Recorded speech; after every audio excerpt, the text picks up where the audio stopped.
അയാളുടെ വിഷമം കണ്ടിട്ട് നിൽക്കാൻ പോലാത്ത അവസ്ഥ. നമസ്കാരം. കമ്പളങ്ങാട് പഞ്ചായത്തിൽ 10ാം വാർഡിൽ താമസിക്കുന്ന ജനങ്ങൾ കാട്ടാന ശല്യം മൂലം ജീവിതം വഴിമുട്ടി നിൽക്കുകയാണ്. കഴിഞ്ഞ ദിവസം രാത്രി 600ഓളം വിളവെടുക്കാറായ ഏത്തവാഴകളാണ് ആന നശിപ്പിച്ചത്. 60,000-ഓളം രൂപയുടെ നാശനഷ്ടമുണ്ടായെന്നാണ് കർഷകർ പറയുന്നത്. ബന്ധപ്പെട്ട അധികാരികൾ ഈ വിഷയത്തിൽ നിസ്സംഗത പാലിക്കുകയാണെന്ന ആക്ഷേപം ജനങ്ങൾക്കിടയിൽ പരക്കെയുണ്ട്. സന്ധ്യ കഴിഞ്ഞാൽ ഭീതി മൂലം പുറത്തിറങ്ങാൻ കഴിയാത്ത ഒരവസ്ഥയാണ് ഇവിടെയുള്ളതെന്നും പറയപ്പെടുന്നു.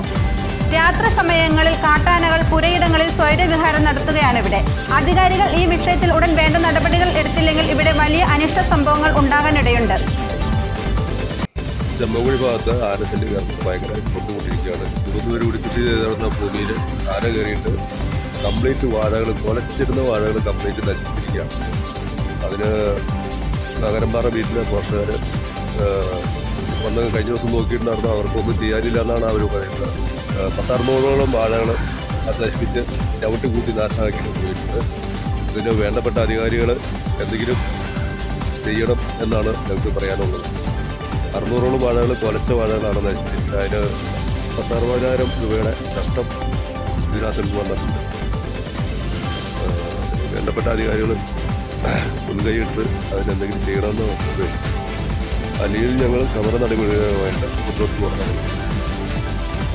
ഒരാളെന്ന് പറഞ്ഞാൽ ഒരാൾക്ക് ഒരു കയ്യും കൂടെ ഇല്ലാത്ത ആളാണ് ഈ പണിയെടുത്തുകൊണ്ടിരിക്കുന്നത്.